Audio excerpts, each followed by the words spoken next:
Okay.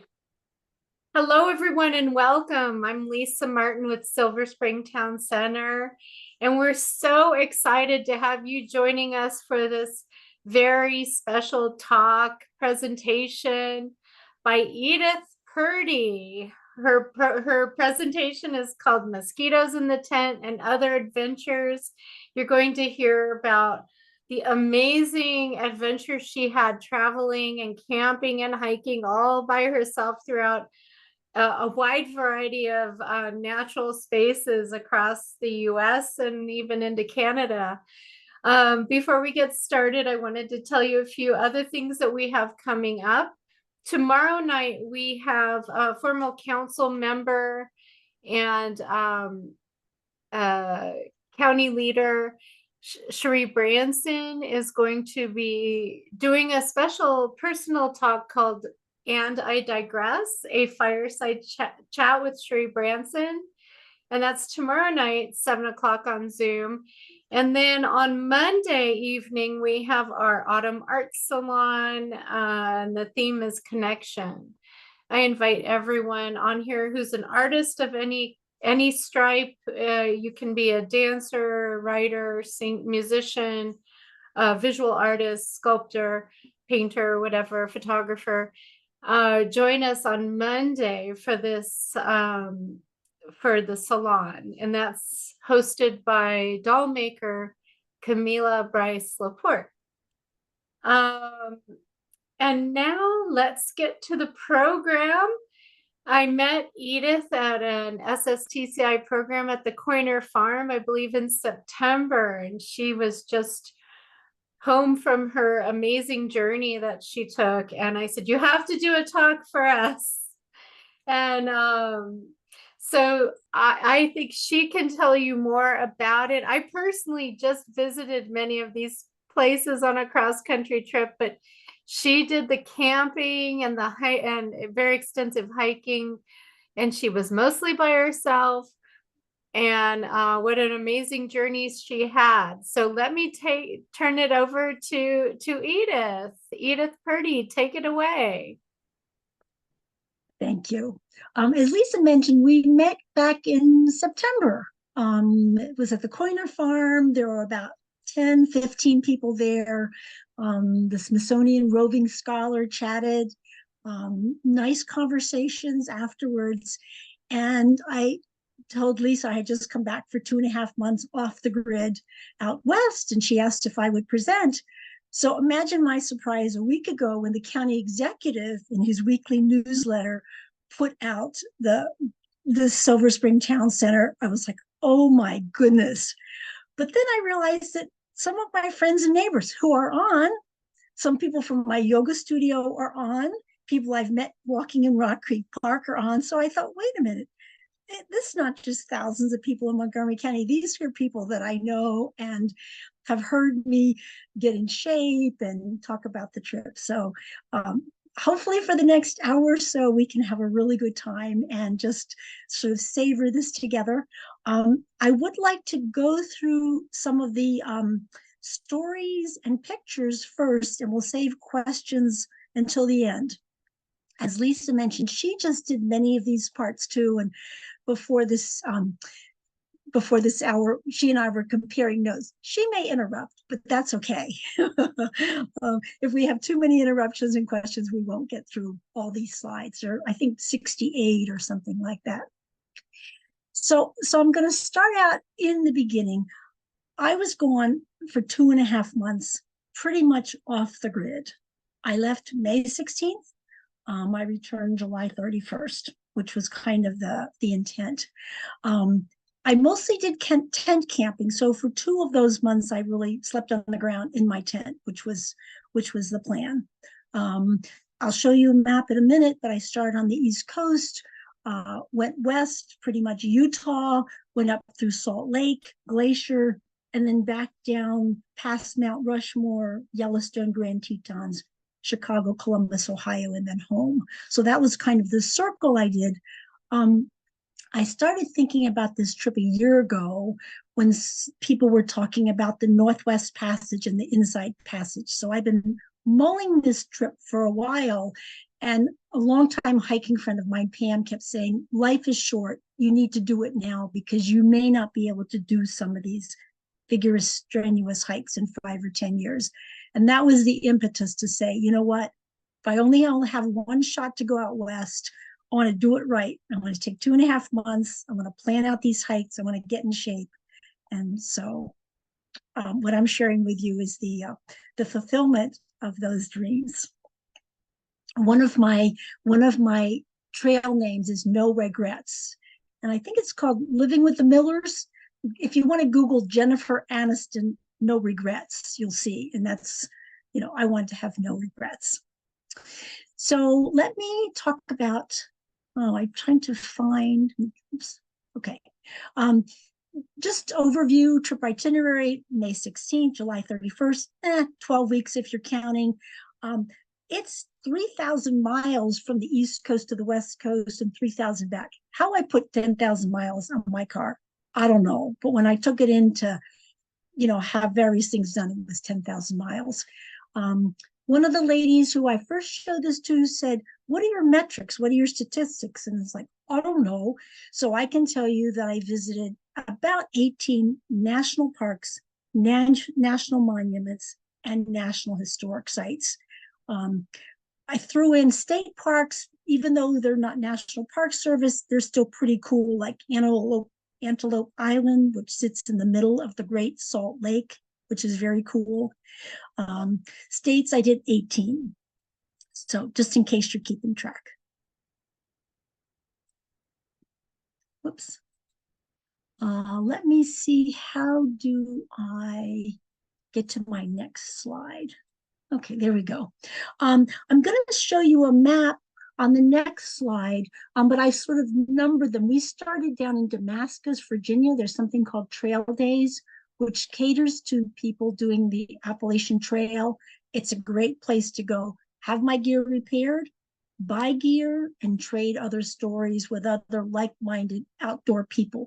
Some are hiking, some are tent camping, some are RVing, but it's a great way just to kind of like a mini Woodstock kind of atmosphere, if you will, down in Damascus. I headed west to Kansas City because that's where my sister moved and I wanted to spend time with her. And then you'll see Utah, drifted up Salt Lake, Glacier, and as I mentioned, Yellowstone, Grand Tetons, Black Hills Custer State Park, which has the high point of South Dakota. I'm going to talk a little about Badlands and the Minuteman missiles, which was very cool. I'm not going to talk about Alaska. That was sort of thrown in at the last minute on this trip, which was an 8-day. That can be a whole nother presentation. Columbus, Chicago, Columbus, and then back home, sweet home. So here's the visual map, starting in Washington, going down to Damascus, Kansas City, over to Utah. We did the Mighty Four, not Zion. I've done Zion before. And so we did the Arches, Canyonlands, Capitol Reef, Grand Staircase Escalante, and Bryce. So Salt Lake, which was cool, Glacier, which wasn't even on my itinerary. It was just kind of swing by Glacier. So you'll see number 5. I didn't realize Glacier was so big and has sort of so many facets. So it wasn't just a one and done stop.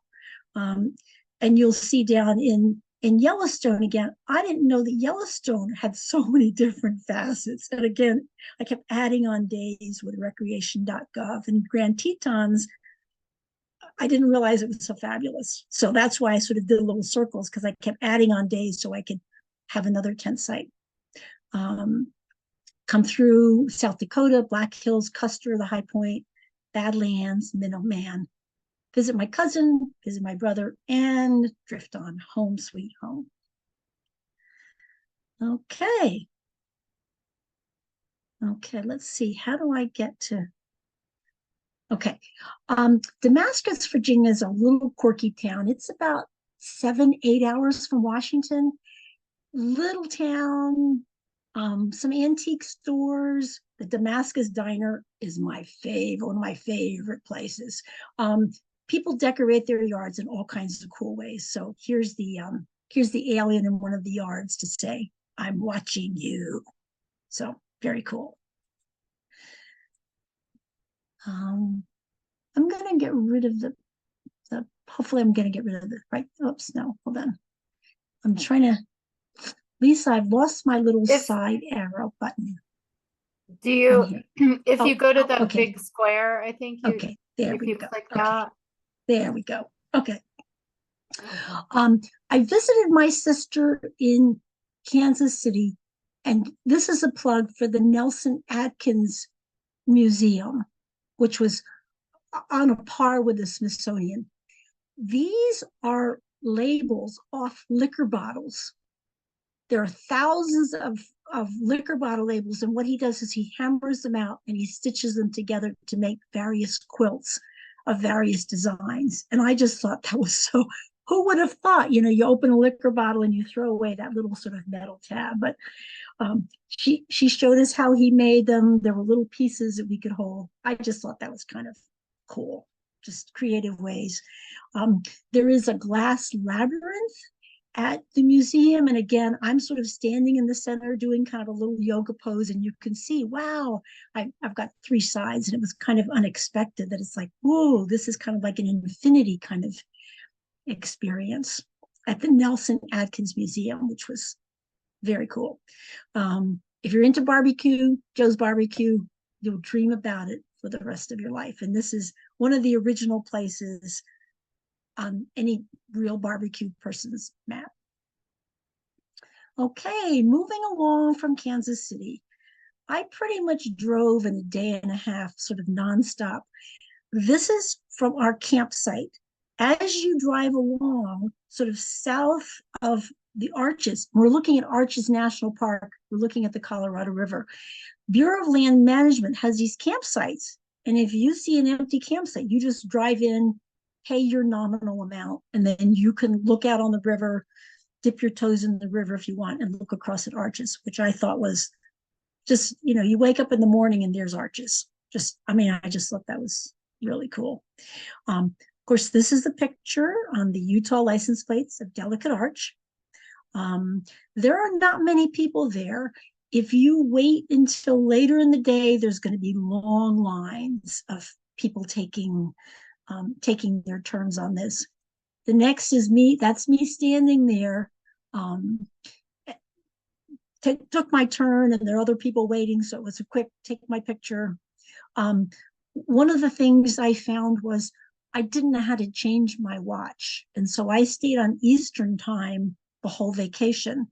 So when I woke up at 7 o'clock, it was really 5 o'clock, but I was on the road at the parking place hiking. So when you see the picture of Delicate Arch, there's nobody there. That's because it's probably 7:30 in the morning.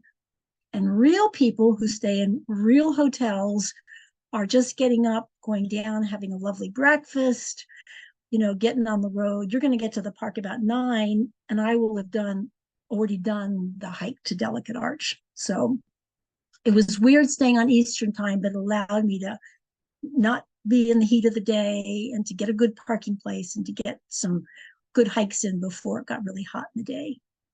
So this is Landscape Arch. Arches National Park, again, that's what it has, is arches. So it's like everywhere you go, there's just cool arches. If I can tell you one, well, I'm going to tell lots of stories. There was one arch called the Tapestry Arch. And again, did a lot of hiking. I'm there, and I walk through this tapestry arch, which sort of is like a couple meters from a wall. So you walk through, and I know the Native Americans think this land is sacred. And when I walk through the tapestry arch, I felt something different. I was the only person there. I turned around and I'm the only person. And I thought, maybe there is something to this very magical, spiritual kind of. I felt that a couple places in the world, but I went back to Tapestry Arch later on. There were more people, and I didn't feel that cosmic whoosh, if you will. This is Landscape Arch, which feels like tapestry, but tapestry had a wall right in front of it. So anyway, Arches is cool. We go on to Canyonlands. Canyonlands, I'd allocated one day, and Canyonlands has multiple parts. It really has four parts. Um, we did Island in the Sky, which is the most popular. Beautiful, absolutely wonderful. But then there was a part called the Needles, and we went down there, not very crowded, not very quote unquote popular, got a campsite right away, and just fabulous hoodoo kinds of um, not decorations, but structures, which is, and you also notice the wildflowers. So we're there the beginning of June. So it's not beastly hot. We still have cacti in bloom, wildflowers in bloom, and it's not like 110 degrees at 9 in the morning kind of thing. It's getting warm. I mean, it's t-shirt and shorts weather, but it's not like brutal.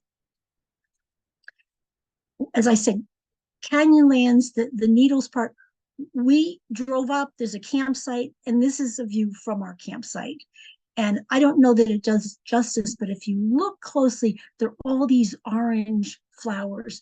They had a wildflower bloom like they did in California this year, and everybody mobbed the place. And the park rangers were saying, this is a wildflower bloom. I mean, it's just piercing orange colors. And this is basically sunrise. He goes, don't tell everybody, because if they come, they're going to invade the campground and trample the wildflowers and stuff. But I thought, you can go to hotels and you can have these beautiful views, but you know what? I unzip the door, I'm looking out my tent, and this is the way the morning greets me. Good morning, world. Okay, this is Natural Bridge. This is Natural Bridge National Monument. And arches are created because you've got the land, and the rest of the sand, whatever, erodes away and leaves the arch. Bridges are formed because water runs under it. So even though they kind of look the same, of that kind of rounded structure, this was created because so many rivers ran under it, and created these sort of these bridge structures, which again was, pretty cool. And again, I'm there all by myself. It's early in the morning. I'm driving around, and just the weather's great. Um, and there's something to be said with not a whole bunch of Instagram people around. This is Bear Ears. And we all know that Bear Ears was a national monument, and then it wasn't, and they took some of it away, and now it's back. Bear Ears is cool because it stands out, the visibility for miles and miles. And you can be down in New Mexico, parts of New Mexico, and see Bear Ears. I'm probably 50 miles from Bear Ears. And the Native Americans valued this because, it was sort of for them some sort of a landmark. I'll meet you so and so, your Bear Ears. And again, the scenery is beautiful, and seeing the barrier is just, it was very near the Natural Bridges National Monument, which is kind of cool. Okay, this again is more arches. Again, I go around the corner, it's kind of like two eyes looking. It's like, okay. Again, we're sort of now in Grand Staircase Escalante, and again, we've got pictographs, which they kind of call the Native Americans newspaper. Is they didn't have a phone you could hold up and say, okay, what's the news now, or how do I get to? And so a lot of these paintings and images were telling a story of, this is where the good hunting is, or you need to go to this place and then cross the river at this place, kind of thing. So this is really about 12 feet high, which shows how much of the land has sort of been washed away since these Native Americans actually did these pictures. Of course, there were lots of them, but there were several places they called them the Native American newspapers, saying this is something important that you need to note in this location as you travel on. Okay. We're coming up to Bryce. The park ranger said that everyone has a Bryce moment. And we got to Bryce, and it was almost sunset. And I go to Sunset Point and I look out, And there was the aha moment. It's like, how could this happen? This is fabulous. And of course, we know how, with rain and earthquakes and stuff, this stuff may not be around forever. I mean, it's constantly sort of eroding, and you can see as the sand sort of slides down, that's where other pinnacles perhaps were before. And it's just amazing. You're sort of in this, one of the hikes is called Fairyland, and all of Bryce is really a fairyland. We were there when Bryce celebrated its 100th birthday. The governor came in, the park superintendent came in, all these people came in. I'm like, I can't sit through a talk. So my choice when the governor was doing his little speech was to go to Queen Victoria's garden. And this, they say, looks like Queen Victoria. And the little image to the right is sort of one of her little dogs. And then later on, I did something called the Peekaboo Trail. Again, more Bryce type pinnacles. And this part was called the windows. So in this Peekaboo Trail were the windows. Now I should add, okay, more Bryce Canyon. Occasionally I have to Photoshop myself in these pictures to say, yes, I indeed was here. It's more beautiful than the pictures would show. But at 3:00, they had a birthday party. Park superintendent came out and they served cake. And I can tell you the cake was really excellent. And they had multiple cakes. So if you didn't get enough, you could go through the line again. So I missed the governor's speech and park superintendent's speech, but I did eat a fair amount of cake to say, this is cool. And he made us all stand in a line, sing happy birthday, which was very cute, very cute. So, and I did not know that when I planned the trip. I did not know it was the centennial celebration, but they were quite proud, and it was quite fun. Okay, the next day I take a hike, and it's called the Fairyland hike. And it's like, again, I'm the only person on the trail. It's early in the morning, and I hear these like jackhammers. It's like, why would they hit jackhammers in Bryce Canyon? And I look around, there's nobody. And finally, it's like, it kept getting louder and louder. And finally, I look, and there are these cicadas, hundreds, thousands of cicadas in all of the trees. And it's like they're all like rubbing their wings together, doing whatever. And it was deafening. I mean, I wish I'd had sort of ear protection, earplugs, because these guys were really loud, whether they were celebrating the summer or mating, I don't know. But everywhere you can just see on this little branch, there's these cicadas there, which I thought was interesting, going from jackhammers to thousands of cicadas. Okay, this was another part of sort of the Fingerlands Walk, which was very, very cool. Okay, so after the Mighty Four, Zion we've done before, I headed north to Salt Lake. And I would say the first part of the trip I did with my husband. We did Damascus, we did my sister's, and then he needed to come home. And I said, I need to continue because I've got another 2 months. I just want to come out and see the world and just kind of nomad and ramble around. So I headed from Bryce up to Salt Lake. And as I was telling Lisa earlier, I stayed in a hostel in Salt Lake that was right around the corner from the governor's mansion, walking distance to Temple Square, parking on site, breakfast. It's like I didn't sleep in my tent in Salt Lake because this was a better deal. So I spent a couple days in Salt Lake doing the, various touristy things. And then I headed up to Antelope Island, which is an island in the middle of the Great Salt Lake. And they have a farm. They have, farm equipment. They have lots of bison. And inside one of the silos is this owl who's obviously looking down and saying, okay, I'm watching you. So owl in the silo, bison, tons of bison, hundreds of bison. You drive along the road. And of course, you all have heard stories of the bison in Yellowstone, the people try to pet the bison in Glacier, the bison, whatever. No, you don't want to pet these guys. These guys are big. And then it's kind of like once you've seen one bison or 10 bison, then you've seen 100 bison. But this was very cool. And of course, I'm looking back towards Salt Lake City. It's just over the ridge is Salt Lake City and the Salt Lake City Airport. But camping in the middle of the Great Salt Lake was quite cool. Swimming in the Great Salt Lake is very cool. So I heartily recommend it.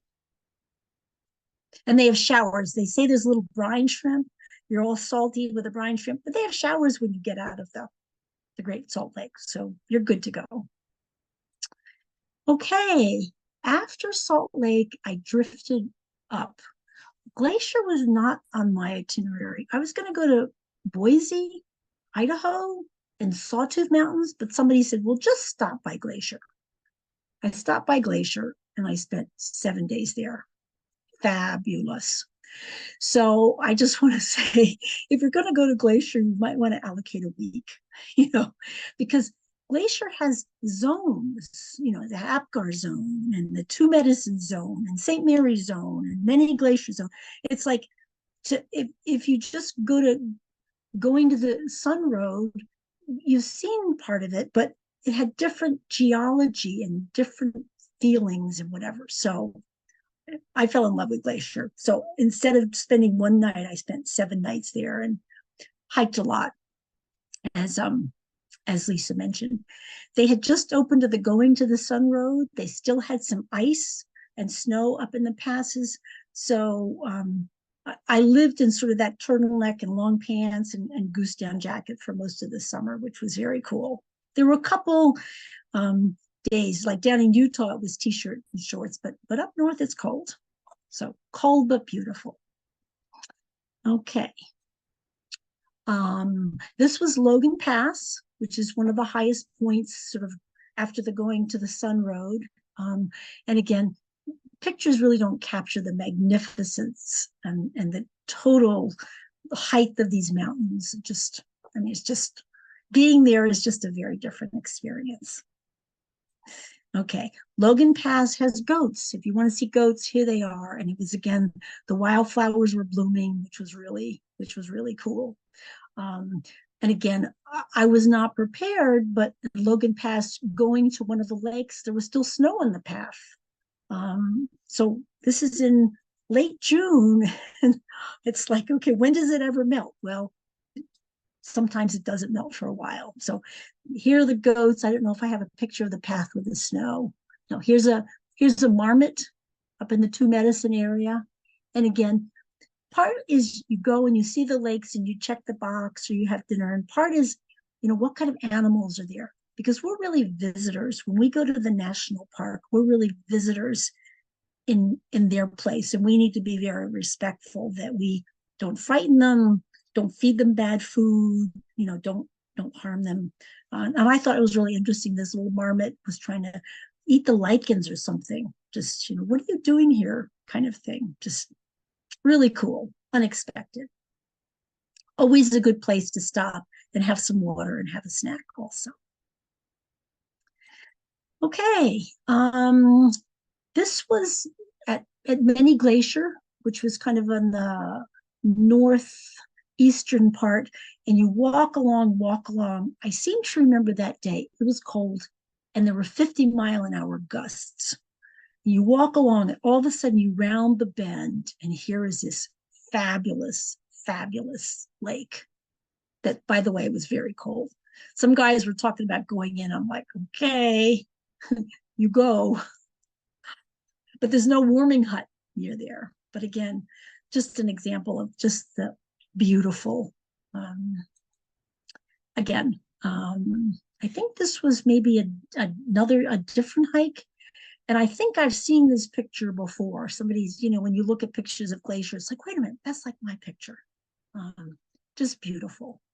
Of course, it was chilly. I'm not going to lie. So you don't necessarily see the wind and whatever going on. And you'll see up in the left that there are clouds. So it can be bright and sunny, and then all of a sudden the storm comes in and it's rainy and cold, and then it'll clear again. So the West kind of you always had to have, if you headed out in like a t-shirt and shorts, you always had to have long sleeves and a raincoat and a hat and gloves, because you never knew what the weather. Lisa's bobbing her head like, yep, been stuck without my raincoat or whatever. Okay, moving briskly along from Glacier. Okay, so one day I'm at a campsite, and the guy next to me, male, 45 years old.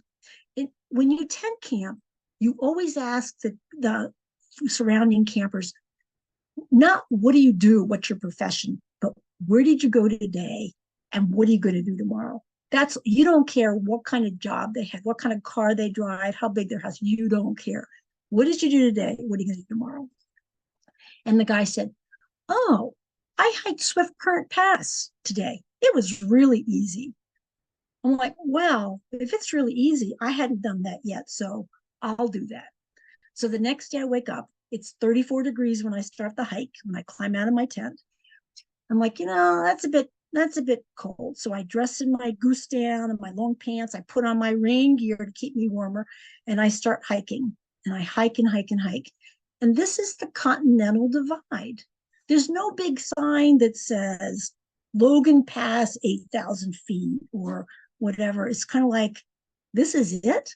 If you hadn't told me, I mean, that's it, just a pile of rocks that say, okay, I'm here. And it was, I don't know, 8,000 feet or something. So I go a little farther because there's a mountain hut that you can rent in the summer. It's not quite open yet, but it starts snowing. And I'm outside, kind of freezing, peering in at the fire. Lady opens the door and says, what are you doing here? And I said, oh, I hiked up from the campground. And she goes, what? How did you do that?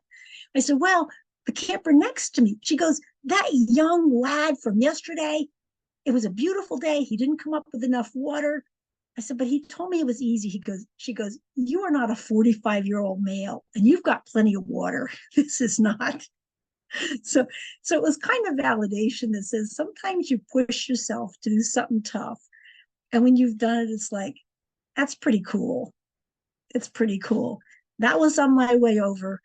And I don't know if you can fully get it, but the snow is coming down pretty heavy. And so I walked back for a little ways in the snow. And when I got back that night, I told the fellow camper next to me, I said, yeah, it wasn't that easy. He goes, I don't know why it wasn't easy. And I said, well, it was colder, it was windier. I'm not 45. I'm not 6-foot high male. So we had a good laugh over that. I have since seen there's a summit at this place about a mile up. And when I got to this point, there was so much fog. So I've seen a picture of that recently. Glacier is having a photography contest. And it's like, oh, that's what the Swift Current summit looks like. But when I was there, visibility was like 2 feet. And so it's like that. Why hike a mile when you can't even see your arms outstretched? So anyway, Swift Current Pass in Glacier National Park. Very cool. This is part of the hike going back down. It stopped snowing, and I'm also a lot lower. Well, I'm sort of I'm over the mountain now where the snow was. Okay, again, beautiful lake, just lakes and mountains, and just very cool. Again, continuing down the mountain on that. We're going to go to Yellowstone. We're not at the mosquitoes. Not at the mosquitoes yet. We're getting there. We're getting close. I will say I did see bears. I did see bears. I saw them in Glacier. I saw them in Yellowstone. I saw them in Glacier because I was sitting having dinner at the Lake McDonald Lodge, and the people next to me said, do you hike with bear spray? And I said, no. And they said, well, we're flying out tomorrow. We're not allowed to carry our bear spray. And she ran up to her room. And so now I am a proud possessor of bear spray. So, I never had to use it. But if you go hiking in these areas, you're supposed to hike in groups. You're supposed to hike with a whistle. and you're supposed to hike with bear spray. So I generally do 1 or 2 of those, sometimes 3. So if you need bear spray, let me know. I haven't used mine yet. Okay, if you've been to Yellowstone or seen pictures, you know this is sort of the entrance at Gardner, at the north entrance. I stayed in Gardner and drove this several times, and the road was beautiful. I mean, no potholes. And it was last year they had this enormous flood that came through and basically devastated this area, including the road. And so the 8 miles from the entrance to the where the monoliths, the mammoth springs are, is all brand new roads. So if you drive this road, it is super smooth, super nice, because they did it, I think, in 8 weeks. Once it was washed out, I think it was in June, they had to really hustle because this is one of their main entrances to get into Yellowstone. So, because I kept thinking the rest of the park had lots of potholes and bumpy, but this part of the road was really, really nice. So, Yellowstone. This is sitting at the Old Faithful Lodge, and they have like a second floor, a deck. And what I did was I got a cafe mocha, and I'm sitting up on the deck, slowly drinking my coffee.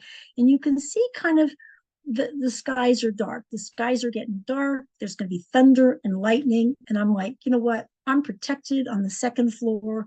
I'm feeling like I'm, you know, like I belong. Not that I stay at the lodge, but so I heartily recommend, if you want to take a break, go up to the second floor. You're protected from the elements, and and then you can walk around Old Faithful if you want.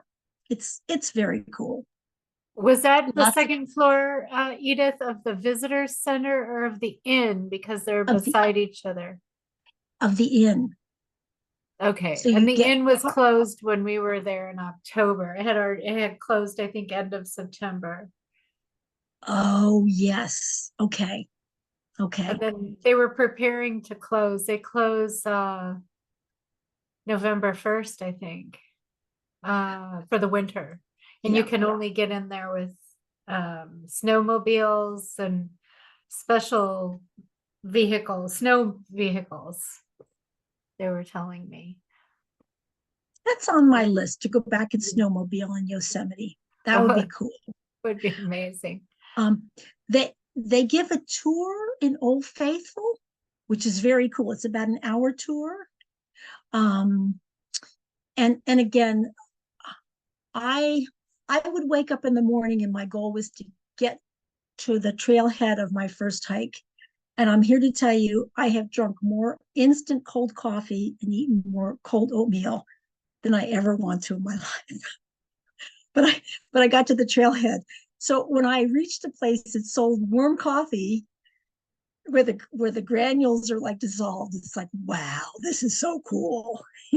So this was one of my treats. I can sit, I can have hot coffee, I can think about it. um I did have dinner here.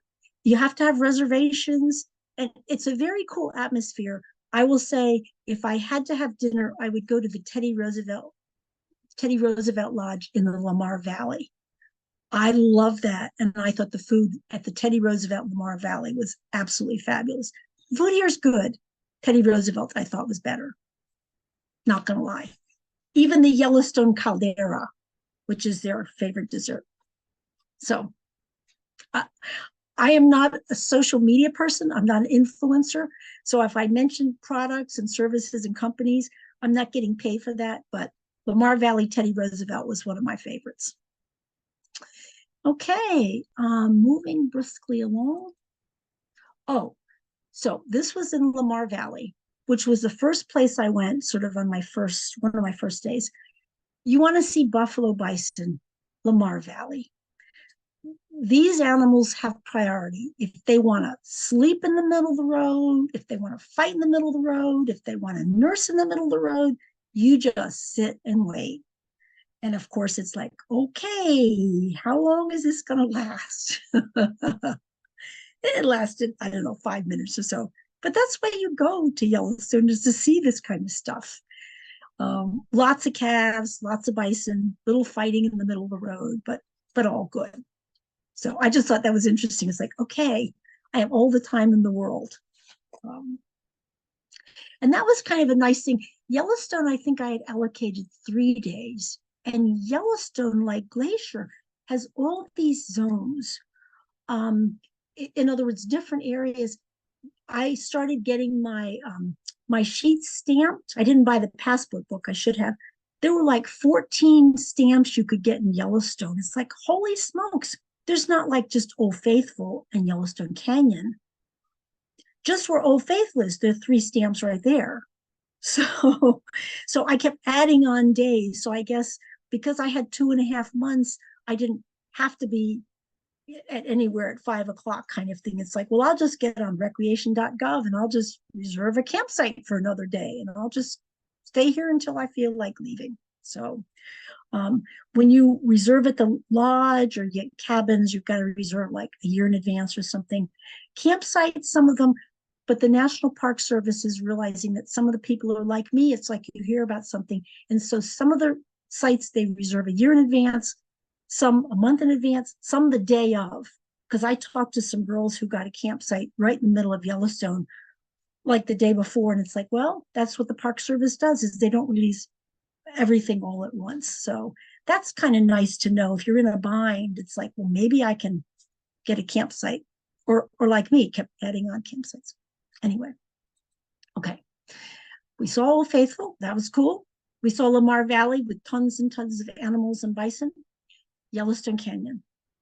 There's trails on both sides. And it took me a day, one on the right side and one on the left side, and just the colors pop and the waterfalls. It was just, how can anything be this fabulous?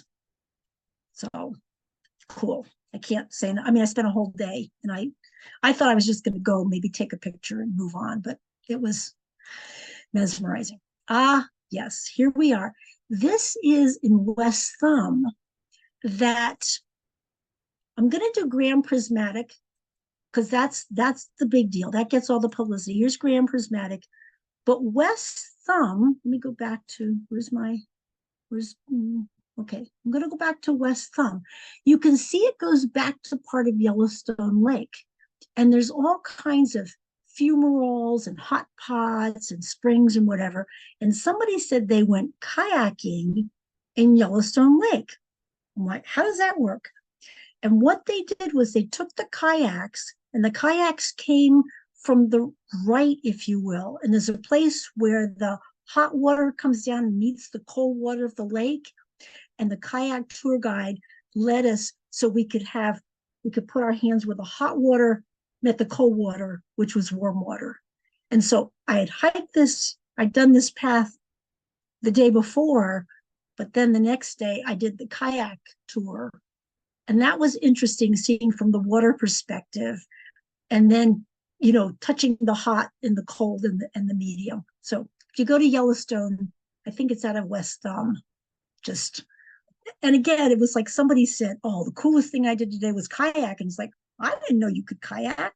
So again, let me add on another day in Yellowstone. And I think that's, and maybe if you stay in cabins, you can share that information. But if you're staying in campgrounds, everybody's always, oh, this is what I did. It's really cool. Oh, that's what I did, or I heard, whatever. I mean, huge exchange of information around campfires, which people are generous with information. So this was West Thumb, and thought about the kayak. This was Prismatic, and you see there's a bunch of people standing there. That's good. But all you're doing is looking at this steam sort of at eye level. You really need to go to another parking lot and sort of walk on the hill above the Prismatic and I didn't realize that until somebody said, did you like Grand Prismatic? And it's like, well, you couldn't really see anything because there was so much steam. And there's like, you need to go early in the morning to get a parking spot. And then do the little hike to a waterfall behind it. So Grand Prismatic, beautiful, gorgeous. Now I'm at Grand Tetons. Grand Tetons kind of gets overlooked. It's sort of at the south part of Yellowstone. And again, it's one of these, can anything be this beautiful? I'm a little hike. And I think that's a marmot. Okay. Okay, here's a moose. Here's a little moose. And you're looking out over the Grand Tetons, which are just, how can mountains be this huge? I mean, these just kind of jut out. And the weather, for the most part, was fabulous. Just, a couple days were windy, a couple days were cold, but mostly, not necessarily picture perfect. Picture perfect ones are probably photoshopped. I mean, they've taken out the people, they've taken out the clouds, maybe they put in a little sun with rays, but this Can is you as good zoom as it in gets. on the moose, Edith? Yes, ma'am. You did for me earlier when we met, and I knew it was it's a female. Can you see the Right. moose? Yeah, and they're enormous, even though it looks little Yes. there, but it could be 6 foot tall. Yeah. Well, Yeah, I'm I'm back a ways. I'm back a right. ways. Yeah. See her. And Lisa pointed out it was a female. I didn't know. I just knew it was an animal, you know. Um, Now, this for sure is a female moose and her calf. I had met a lady who was working at Yellowstone Forever, which is the part of the park that sells the t-shirts and the cups. That's the money making that they give the money back to the national park. And I had asked her about various hikes. She'd been coming there since she was a child. And she said, "Hey, do you want to go out to dinner together? I know this great pizza place." And I'm like, "Yeah, sure." So we're driving across the bridge, and she says, "All these people standing on the bridge, there must be something." So we hop out of her truck and we look, and there's the mother moose. They go back and forth the river a couple times before they go into the woods. But whenever you see a crowd, it's like, okay, what's going on here? This is pretty cool. So again, it was nice to have somebody who'd been coming there since she was a child, because I'm not a big pizza person. That pizza was really good. Um, I think it was Dornan's, it was called. Yeah, Dornan's, which is right outside the park. And this was the view from the restaurant. This was not like made up. This was like, oh my goodness, we're sitting here eating and drinking and going. And of course, we're there it's early July, maybe June, July.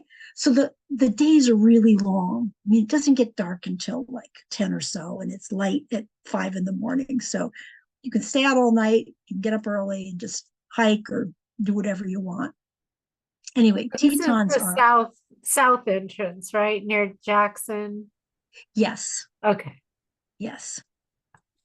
Um, this is String Lake, Lee Lake. There was, yeah.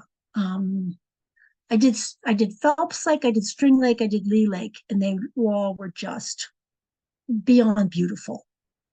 And you see there's nobody around. Later in the day, there were people coming up, standing where I was taking pictures, but I'm there all solita, all by myself. Jenny Lake, my oldest daughter's named Jenny, so of course I had to Jenny Lake and buy the t-shirt to prove it. And it's beautiful. It's gorgeous.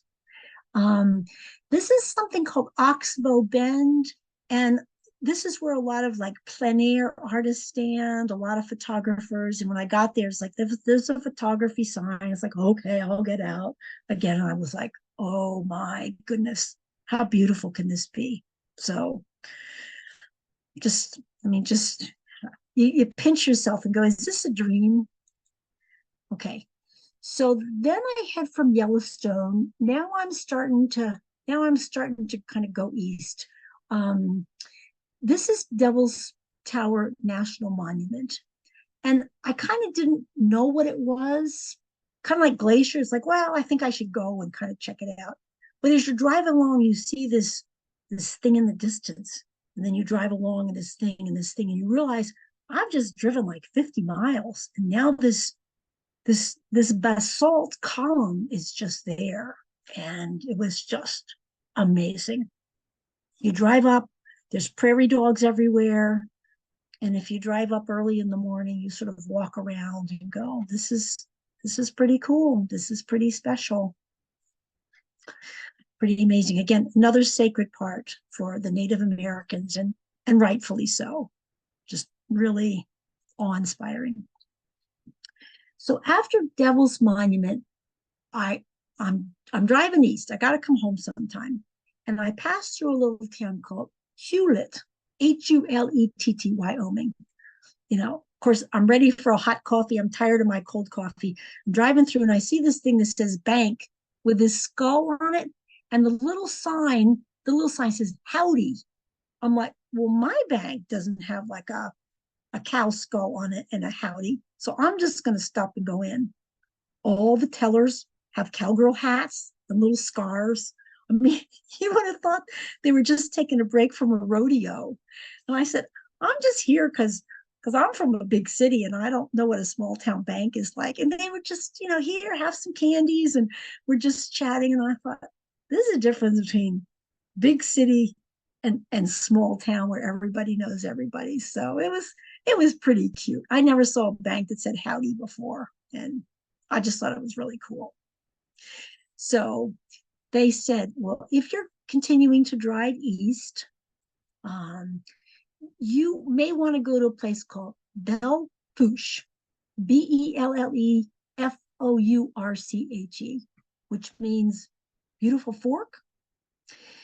When they added Alaska and Hawaii to the United States, that changed the geographic center of the United States. It used to be in Kansas, and now it's in Belle Fourche, South Dakota.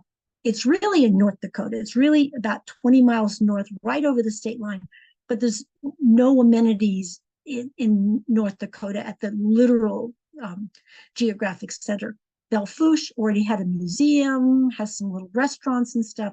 So they take claim. So whenever there's a celebration, it's always here in Belle Fourche.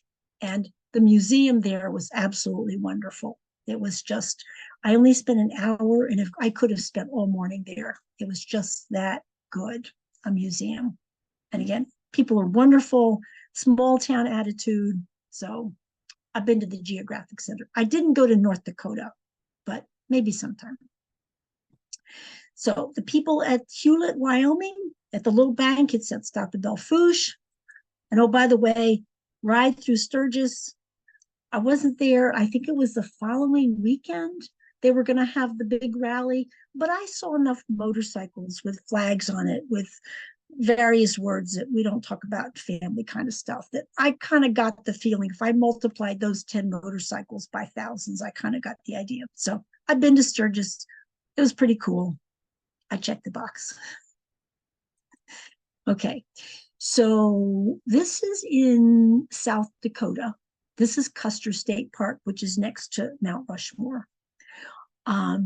It's really cool. It's worth a couple of days because it has various sort of weird formations, kind of a la Bryce, but different. Bryce was more like sand and stuff, whereas these are more like rocks that have sort of eroded away. It has the high point. I'm walking toward the high point in South Dakota. That was just really, really beautiful.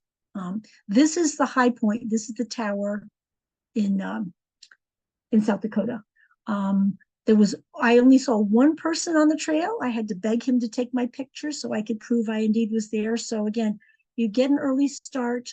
You got the trail to yourself to hear the animals, to admire the scenery, and maybe just sit and think, give gratitude for where you are. This is up in the tower. This is what looking over South Dakota from the high point looks like. Just beautiful country. Just very, very cool. I was telling Lisa earlier, I did not go to Mount Rushmore. I drove by. I did not go to Crazy Horse. It was July 4th weekend, and I was told it was just a crazy, crazy place. And I thought, I think I'd rather stay in my little sola kind of, roaming around and not be in the Instagram parade. So I'm quickly driving east because I need to get home at some point. And I'm going to talk about the Badlands in a minute. But I had read where there was a Minuteman missile command center and silos. It's not the wall entrance to Badlands, but sort of the next one going east. I showed up. I was lucky enough to get on a tour. I can't say how fabulous it was. The guy who gave the tour was at the Pentagon on 9/11, shared some of those experiences, and had worked had sat in this seat for 10 years. So there wasn't anything he didn't know about this particular operation. This is Minutemen 2. We are now at Minutemen 3. He wasn't quite as well versed with that. But apparently there were enough safety. There was a seat here, and there was a seat about 12 feet to the left of this. So no one person could push all the buttons at one time. If you've got 12 feet, nobody's that big, or tall, or maybe has instruments. And each person has their own set of codes. And he said, if the message had come in to fire, he said, we would have had to use the little red book and follow the instructions. And when we pressed the fire button, we could not tell which missiles were being launched, 1, 2, 10, and we had no control over where they were going. That was entirely programmed. All we were doing was following the instructions and pushing the buttons. So it was kind of, okay, who's really making these decisions here? And hopefully the chain of command was such that everything worked like really perfectly. We never had to use these, but he said when we started buying the farmland there, we made no secret during the Cold War that we had these weapons and we were not afraid to use them. So please don't attack us because we will use them. And he said that if nothing else, it was a deterrent. Again, fascinating tour. He was also at the visitor center after the tour. And of course, I peppered him with more questions. Great guy. Just, I think he was retired and then they begged him to come back because he was so knowledgeable. And this was one of the silos in Delta 9. You could actually look down and see, okay, this was, obviously it's not commissioned now. It's just, the outer shell there. It's not dangerous at all. But I spent a day, again, it's like, I didn't know I was going to get on the tour and I didn't know how long it was going to take. And here I've just spent a day now just looking at the visitor center. Was wonderful with various Cold War videos, memorabilia, that kind of stuff. So fascinating. And I was here to do the Badlands. Badlands were beautiful. They've got, they're doing some excavations. Again, this color of this cliff was when various things come up from the earth, if there's any sort of explosion or when it was initially formed, depending on where it comes from inside the earth will depend on the color it is. So this shows that, at various times, or it came from various depths. And you'll see this in a number of places where there have been volcanic explosions. You'll see sort of a multicolored hue, which is, really beautiful. Okay, campsite. I'm near the visitor center, and this was my last night before I leave, and this is the sun going down in the Badlands, which is kind of like, oh, I'm so sad to go home. I'm so sad to leave. Keep heading east. This is Mitchell, South Dakota. This is the Corn Palace. And I was there in, when was I there? I was there July 8th. And Lisa was there after that, and they had changed the decoration. So mine says Under the Big Top 2022. I'm sure they changed that to 23. And the circus was probably changed to the new theme. So they're always, at least every year they change it. They harvest corn, and then they use the different color corn to make different displays, which was very cool. Took the tour, bought the popcorn. It's just like regular old popcorn. I mean, you can buy it to say you've done it, but if you want the best popcorn in the world, that's not it. So, okay, moving right along. Continuing to drive east. It's a Sunday morning, and I end up at Sioux Falls, South Dakota. I'm standing up. There's this 5-story tower, and I'm looking over Sioux Falls. It is gorgeous, absolutely gorgeous. Um, when the weather's great in Sioux Falls, there's no better place to be. I walked up one side, you could see all these tall buildings because somebody's gotten the idea. There's a lot of stuff going on. Look at the cranes going on. Somebody's gotten the idea that Sioux Falls is a really great place to be, not only residents, but business and whatever. So they're building a lot in Sioux Falls. If I were going to buy real estate, I might buy in Sioux Falls because it's a booming town. You walk up one side, I walked up the right-hand side, I walked down the left-hand side, and that little building on the left is a little cafe, and the ice cream is wonderful. So, hardly recommend. Okay. Keep driving, and the Spam Museum. Most of us have eaten Spam in our lives. I didn't realize Spam is all over the world. And if you're in Japan, you have teriyaki Spam. And if you're in Thailand, you have this kind of Spam. And if you're in the UK, you have this kind of Spam. They have different flavors of Spam. And of course, they're passing out samples. So did the little museum tour, well, did the museum ate the samples of Spam and bought some Spam. So I haven't had Spam in decades, but I'm going to have some Spam. It was cool. It was definitely worthwhile. And again, when it's right on the road, sometimes you want to stop and stretch your legs. So, okay. Continued on, got into the state of Wisconsin, and there's a place called Wisconsin Dells that these are formed by the water. If you travel a little upriver, the glaciers came down, it's all flat. But when the glaciers stopped, all these interesting geologic formations are still there. And you can take like a little river cruise, a little 2-hour river cruise up the Wisconsin Dells, which is just fabulous. There's one place where they stop the boat and they have a dog jump from one side to the other. And it's like, okay.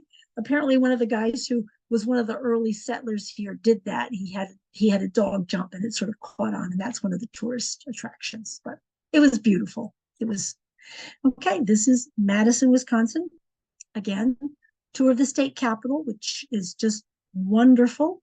I had friends that went to University of Wisconsin at Madison, and so I walked from the capitol down, sat out at the student center and had an ice cream overlooking, I think it was Lake Michigan.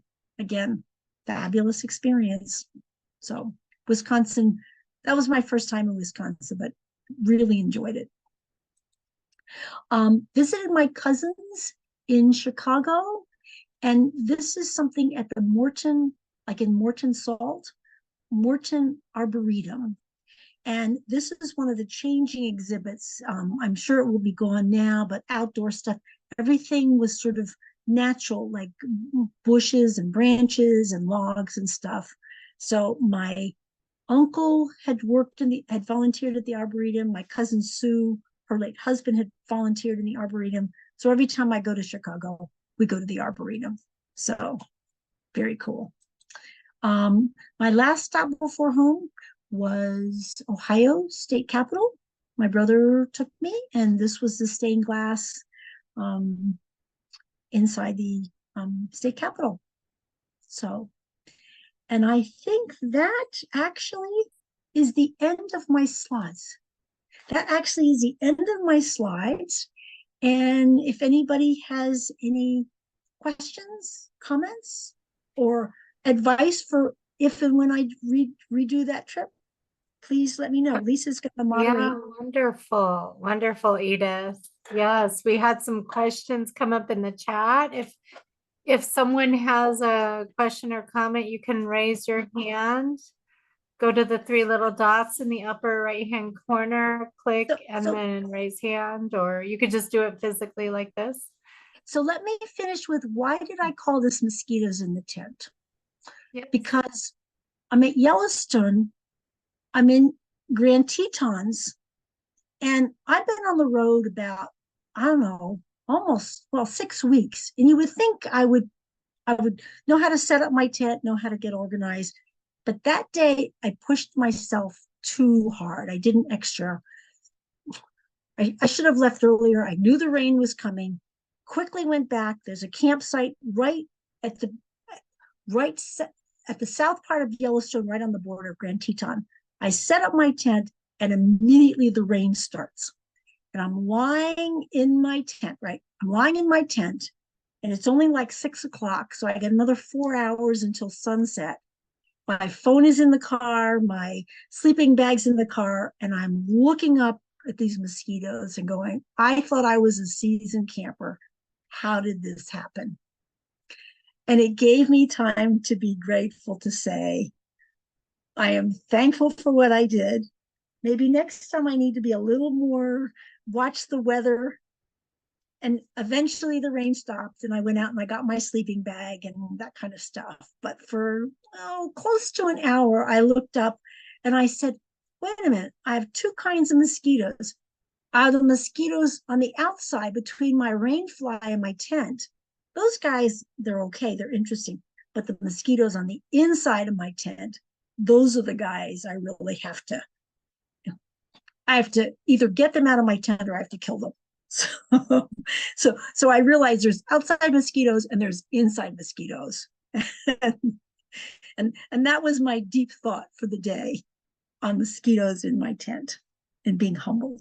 Okay, Lisa, please. Right. So you didn't get eaten up by those mosquitoes then. You got them before they could get you. I did not, because I mean, I've got long sleeves and I've got my raincoat and I've got my long pants on. So the only thing they can really get at is my face. So yeah, there wasn't a lot of skin for them to get to. Oh, okay. So you probably did you have repellent on as well? No. Because if just my face was showing, I would have been bitten all over with that many. That's a lot. I didn't have my bug spray. I didn't have my sleeping bag. I didn't have anything except my tent was set up. And I'm like, the ground is cold. The ground is hard. Wait a minute. I've been on the road for how many weeks? How did I allow this to happen? Right. So it makes you humble. Yeah. Yes, yes. Someone asked about safety, the issue of safety. Could you talk a little bit about that? Yes. Um, I'm not a real good person to talk about that. So let me see if I can put a good spin on that. I tend to go with no regrets, and I tend to be fearless. There's not a lot of stuff I'm fearful of. And I got that from my mom. I mean, my mom was not fearful at all. Um, so, but I try to be safe. That's one of my rules that I realized early on, that I need to be flexible in my plans. I need to be safe. If I sense something at all is not right, I won't do it. Now, out in Glacier and out in Yellowstone, you're supposed to walk in a group because of bears. I have my hiking sticks, and I have my bear whistle, and I had my bear spray, but I didn't hike in groups a lot. It was a risk I was willing to take. Um, when you see an animal like a bear, you're not going to keep walking. You're going to kind of like back up and stuff. And there were bears on the path, and it's like, they're interested in the blueberries. They're interested in feeding themselves. I just need to do a really wide. Um, so I think in terms of the animals, to always be respectful, always Mhm. have some idea of what's the weather. I don't want to get caught in a thunderstorm. Or um, when I was in Zion, Angel's Landing, I didn't go to Angel's Landing. I looked down and it was 1,000 feet down and there was no chain. No. So I kind of evaluate the situation and say, how strong am I? What does it look like? Um, and try to get a gut feeling to say, I'm willing to take this risk, but I probably take more risks than most people. As I said, hiking alone, kind of thing. I Life is think I'd short, be most afraid of getting a tick. You Getting know, ticks on those Yeah. kind of deeper hikes that you did? I didn't worry about that. And quite honestly, when it's really cold, when it's 34 degrees and Oh, they're not wind out. is blowing, you're not really going to check yourself really much for ticks. And I guess I just kind of, you Maybe. know, Yeah. um, I so don't think they come out when it's that cold either. yeah.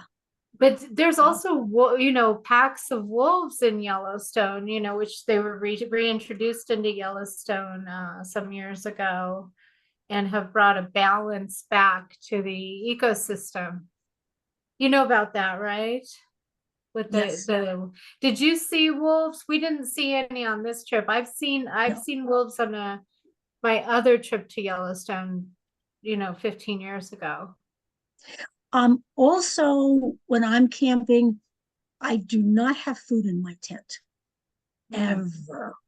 And when right. I'm camping, I don't have fried chicken and I don't have barbecue beef and that kind of stuff. I got granola bars. So I'm really good about I eat sort of at my picnic table and they have bear vaults and stuff, but I don't have food. I saw one tent that was shredded because the people had their fried chicken and went away to clean the pots or something and didn't take all the food and they came back and their tent was shredded. So part of it is like not doing like stupid stuff. I mean, don't keep your food there. If you see a bear, don't go up and try to pet it. Realize you're a visitor in their Right. in area, and that's true with any. I mean, I've seen foxes walking in Rock Creek. I've seen wild eagles hiking up a Little Bennett. It's like when a wild eagle come at you, you're the visitor. You're the one that's trespassing on their property. Mhm. So you have to kind of be very like respectful. I don't know. Yeah. A really good safety answer. Well, with the food thing, we were actually told if you have even any open chips or snacks in your car, even if they're not open, it's okay. But if they're open, that can draw them and they might break your window, which I didn't think would have been a problem. And then I started to worry.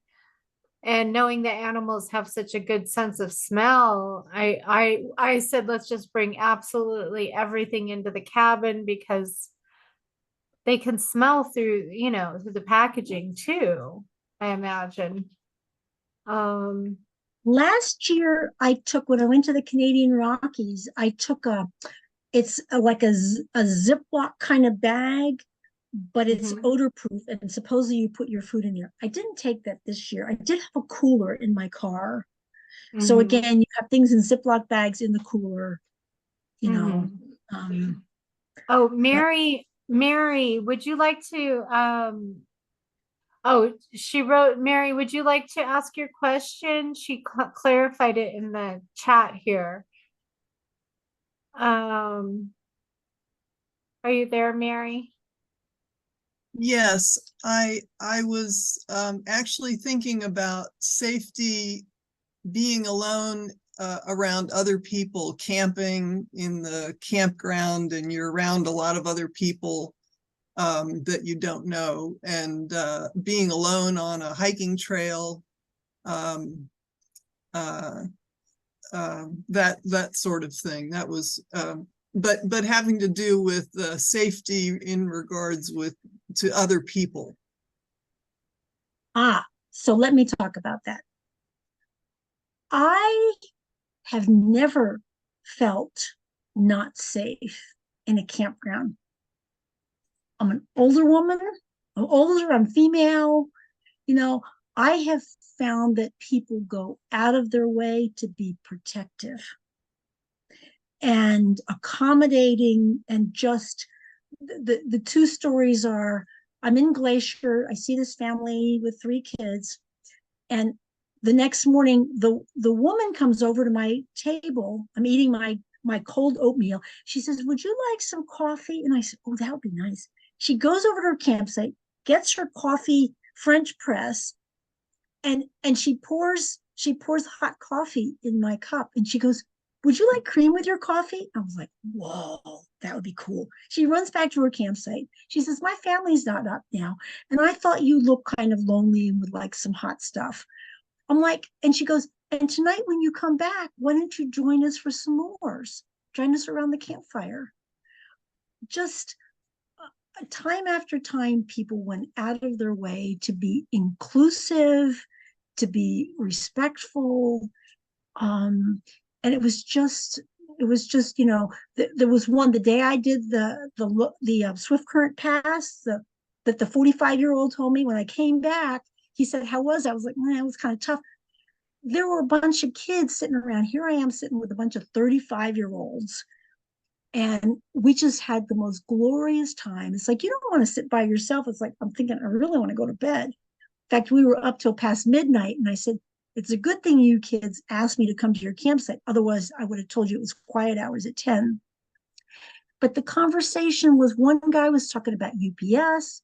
There was a possible UPS strike coming up. He said, we really truck a lot of stuff across the United States. We team with the Postal Service, we team with other companies. So, they were talking about kind of their jobs and what they did, which I thought was really, when have you talked to a 35-year-old UPS driver and gotten sort of the inside scoop on how seniority works? So I never felt threatened. I never felt, well, first of all, I don't wear jewelry. When I go, I don't wear any jewelry. If you want to steal my watch, fine. If you want to hurt me, well, okay. But I found that people were just incredibly wonderful, warm, welcoming, and being an older female, people go the extra mile for making sure that you're really accommodated. So that's my thought. Now I'm going to run with that. Right. And there's definitely, yeah, I think by and large, virtually everyone that does this sort of camping or touring around in nature are mostly good people and are watching out for each other. And I think no, I think it would be really rare to encounter someone who's going to try to rob someone. And there's safety in numbers again, like if you encounter a pack of coyote or wolves even, or bears, but people But still every year get foxes. injured. I've seen foxes in Rock Creek, and you just kind of go, hey, good to see you. You're looking Yeah. good. Beautiful red tail. And you kind of like back up. It's like, okay, I really wasn't going that way anywhere.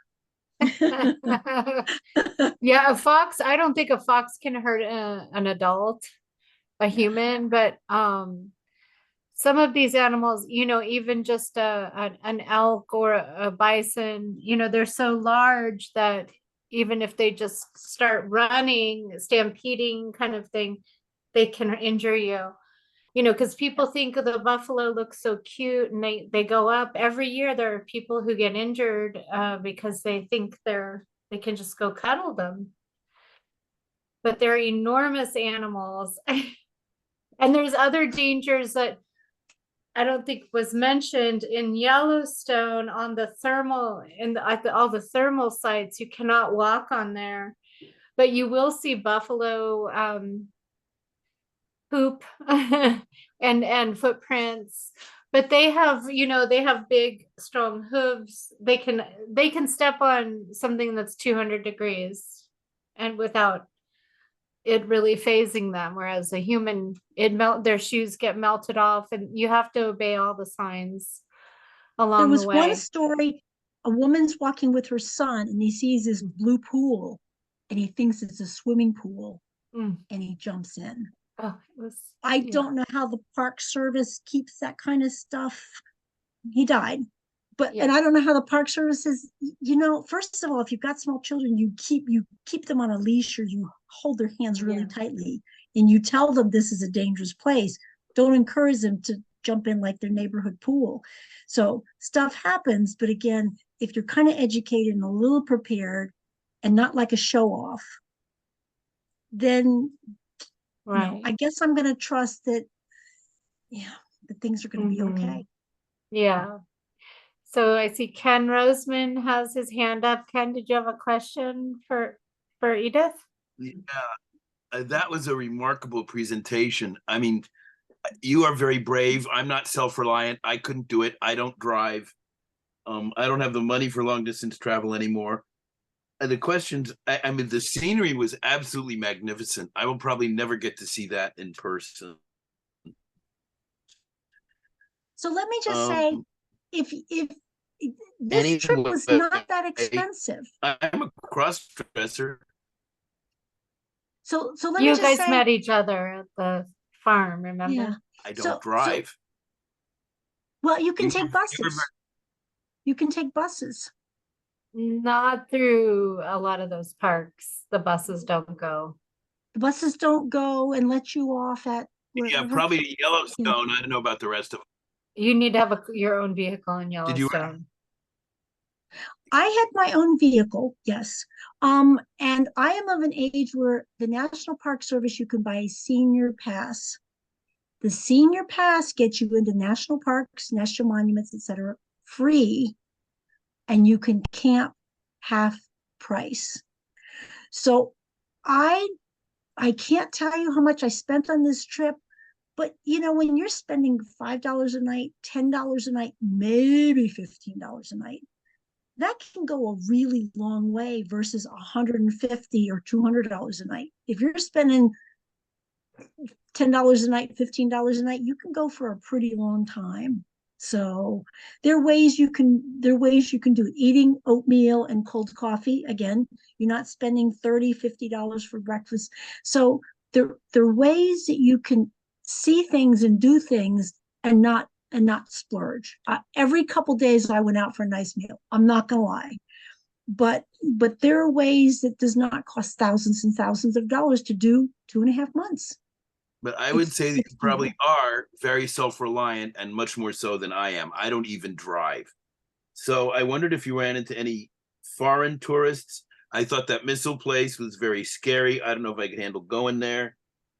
Are you a journalist or a writer in general? Because it was, it's a good presentation. Are you Okay. on Facebook? I might send you a friend request. No, I'm Um, not on social media. oh, No. okay. So I will say, and hopefully none of my family are on this because I'm not supposed to pick up hitchhikers. All right, I picked up hitchhikers. There was a guy. Okay. There, Wow. so the lady Mary, who asked me about safety, I'm not the person you want to talk to about safety. There were a couple people, they had backpacks on, they looked like they were okay, and they wanted to go from one place to another. There was one guy, I was leaving Glacier National Park, and I was getting gas, and this guy said, "Hey, you know, I could use a ride." And I said, "Where are you going?"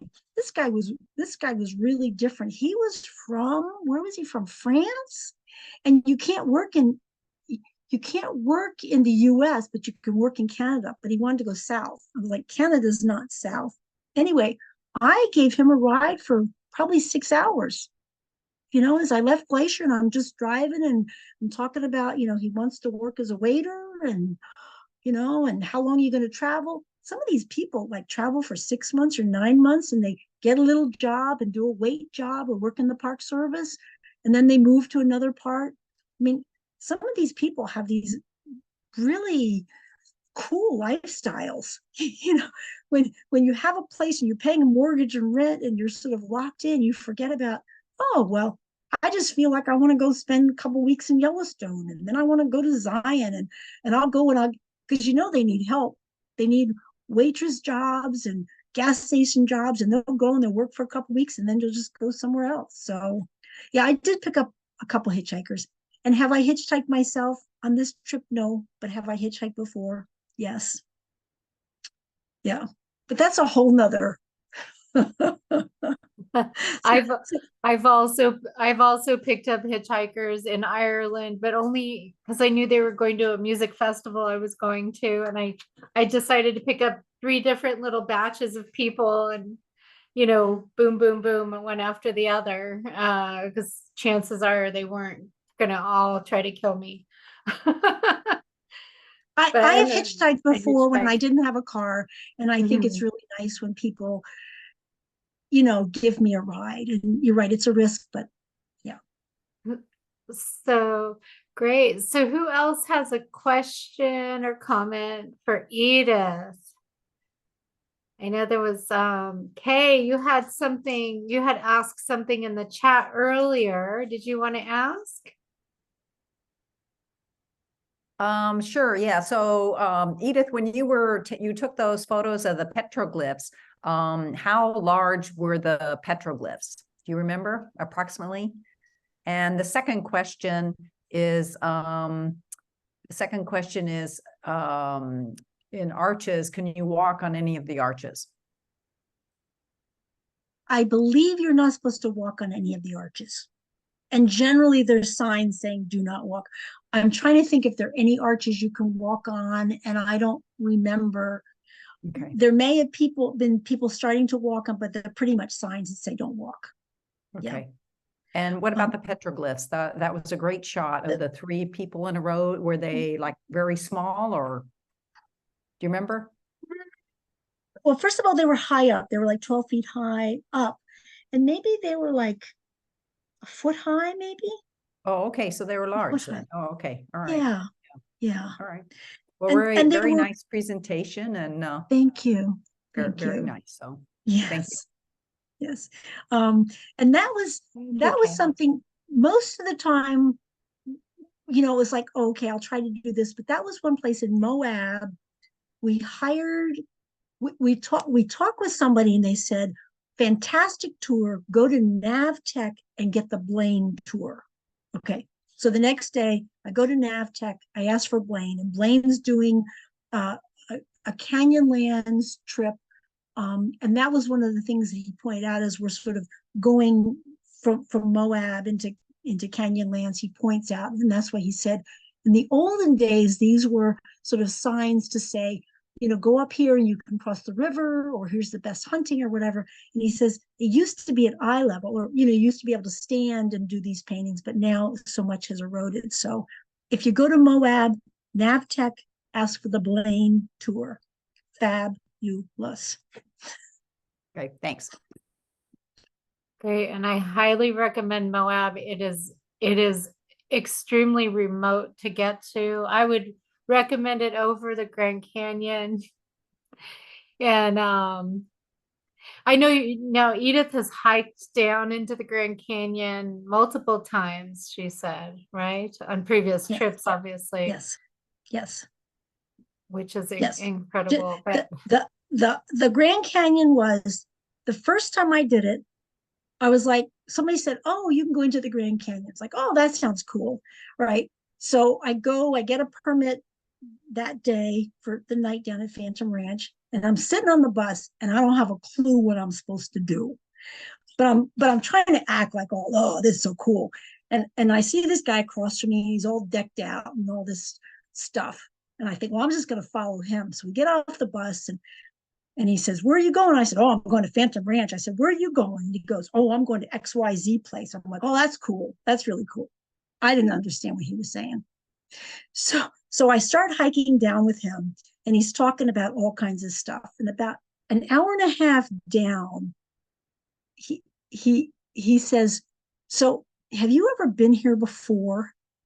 And I basically spilled my guts. I said, I have been here. I don't have a clue what I'm doing. And that's why I'm trying to be like a sponge and absorb everything from you. And he said, my name is Doug Nearing. I have a website. It's November, and this is like my 300th day in the canyon. And the rest of the way down, he was so good and so wonderful about what I should know. And when I came back, I read his website, and it's like, what a gift. Of the one person I could meet on my first trip down, it's this guy who's like running a website, doing webinars. I was like, what a gift. So yes, I've been back a couple times since then. And no, I slept on the picnic table the first night because I didn't know what I was supposed to do, except, yeah. So, if you act like you're all cool and whatever, we've all started and we didn't have a clue what we were doing. But the nice thing is you start asking questions, and generally you meet nice people who say, let me take you under my wing. Let me tell you, like Doug Nearing did to me. Right. Yeah, my motto is you learn the most from other travelers. So don't even bother with the travel books because they can be outdated or there could be something really cool happening that's not going to be listed. So always talk to people and find out what's going on, interesting things going on. I see Tony. Tony has a question. Now I have a comment. May I share my only experience with the Grand Canyon? Yes, Yes. please. Would you like to come on video? I can try. It made a dinging noise anyway. I guess I'm on video. Yes, you're here. Go ahead. Actually, I had two experiences on the Grand Canyon, but the first one I only got about 20 feet down. But I kept telling my wife we should go back sometime and I could go deeper, and she finally took me up on it. She said, "Oh, here's an elder hostel tour. You can go down and I'll stay up the top and relax." Perfect. So I thought this was a great adventure until we were halfway down and our group was passed by a couple of Phantom Ranch staffers who were walking to work.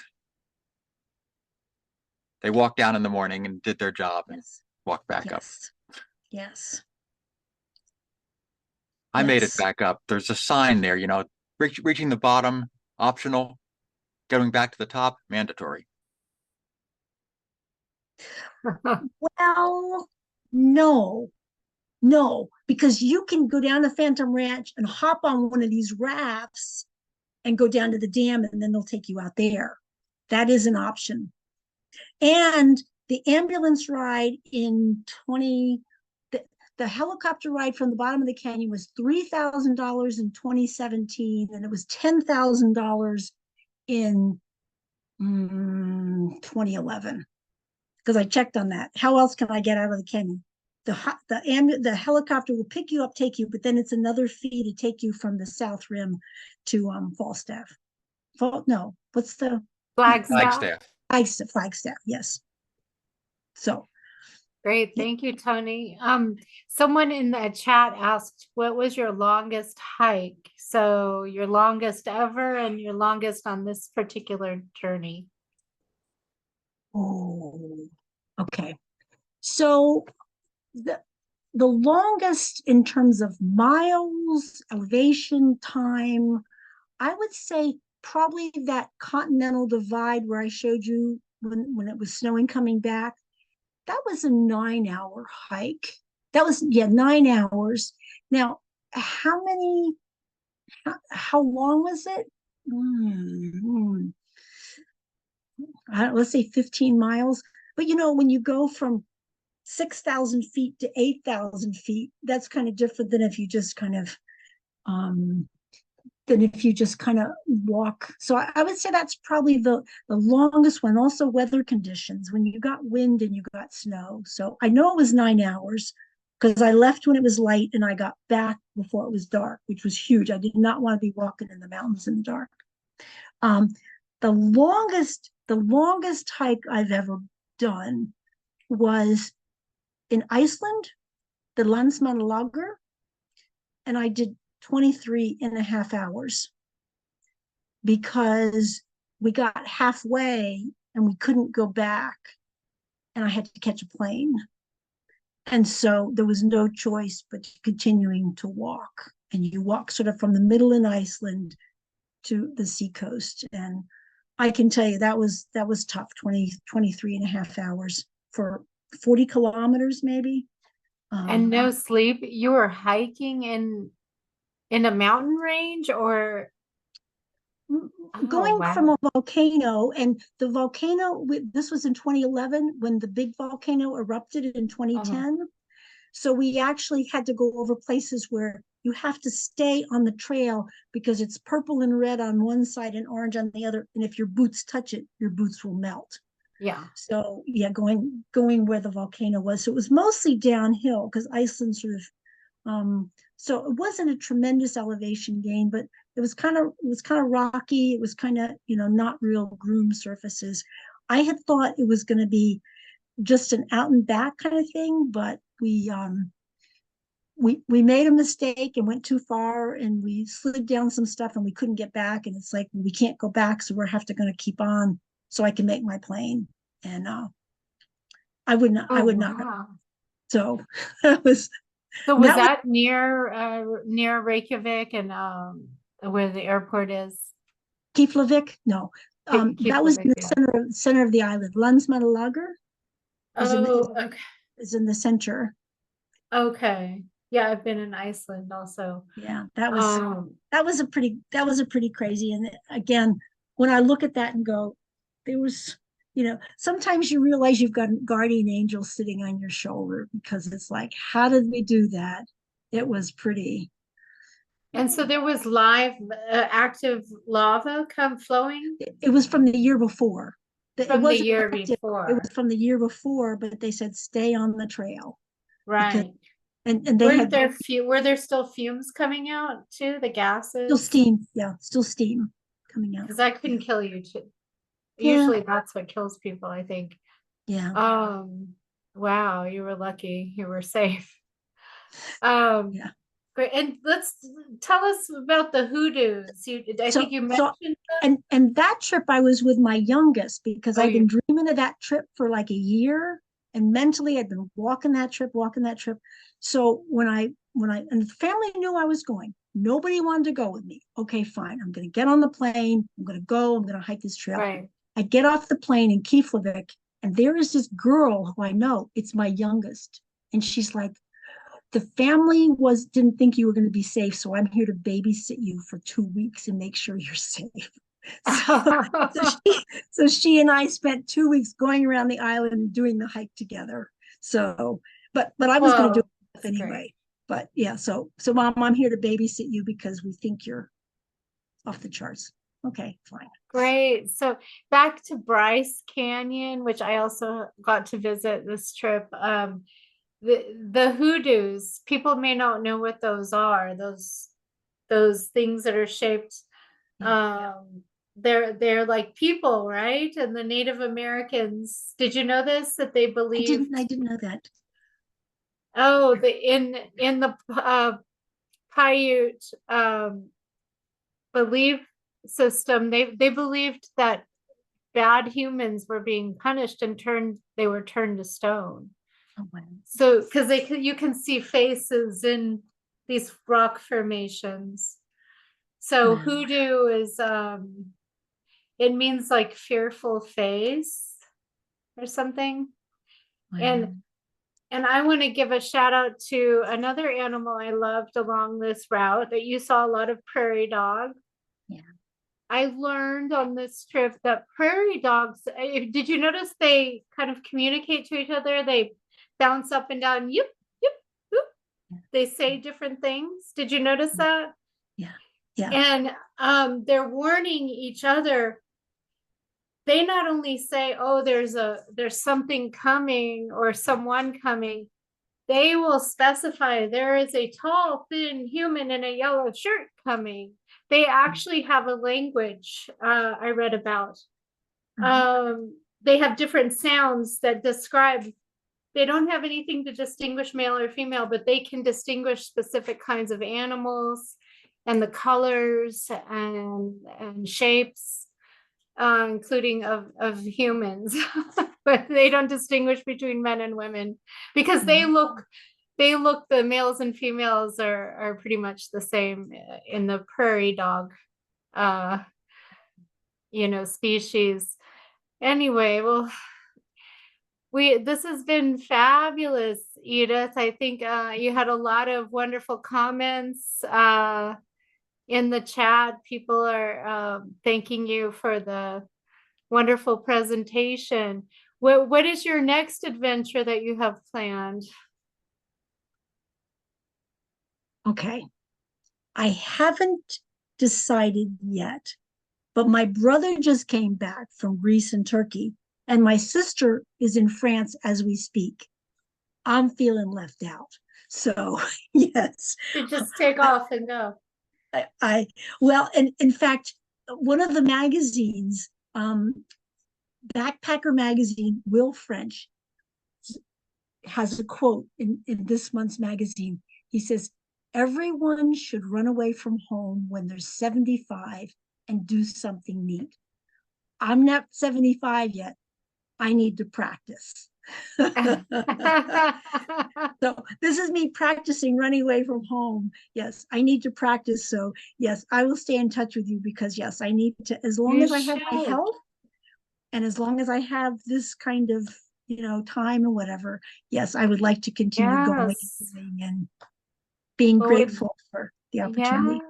Well, and So, thank you for sharing. We'd love to have you back for yes. another story, maybe Story about your trip time. to Alaska, and because we're Yeah. going to do these travel logs monthly because they've really taken off. And we had Carol Light on the call, but I think she's logged off. She did one on, she went up to above the Arctic, where the polar bears are. Okay, in Canada? Okay, in No, Canada? no, in Europe, Oh, in cool. above Norway. Oh, cool. Svalbard? Svalbard. Yeah. I've been to the North Cape, North Yeah. Cape, which is the northernmost point of the European continent. But she went like much further north where there's polar bears and you have to literally walk around with guns because of the polar bears. Wow. Anyway, well, Very cool. thank you so much, Edith. This has been wonderful, and we look forward to your next adventure. Thank you. I will let you know. Yes, stay in touch and join us for more programs. Tomorrow night we have And I Digress, a fireside chat with Cherie Branson. And then our art salon is on Monday evening.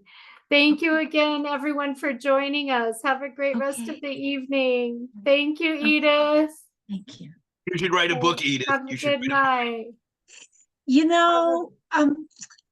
One of the talks I did down in Trail Days, Christine Reed basically said, when you go stop, I'm really good about, I saw this place, but she said, you really should journal your thoughts and your feelings. And I'm sitting there at the end of the day going, what? And that stuck with me the whole time. I carried my little book. I didn't write one thing. When I come back, Christine Reed reaches out because she wants people's journals idea from this summer. And of course, I'm like, I loved your lecture. I didn't write one thing. So I did write something for her. And sort of part of my notes were like, okay, I need to remember I talk about this. But that's not what I want to do. That's not, I don't really want to, I don't want to be a writer. I don't want to be. And writing in the moment can take away from the experience too. Just like taking so many photos and videos can. Right. Yeah. You're right about that. Yeah. So thank you again. Thank you so much again, Edith. Everyone have a great rest of the evening. Okay. Thank you for joining us. Okay. Good night. Bye-bye.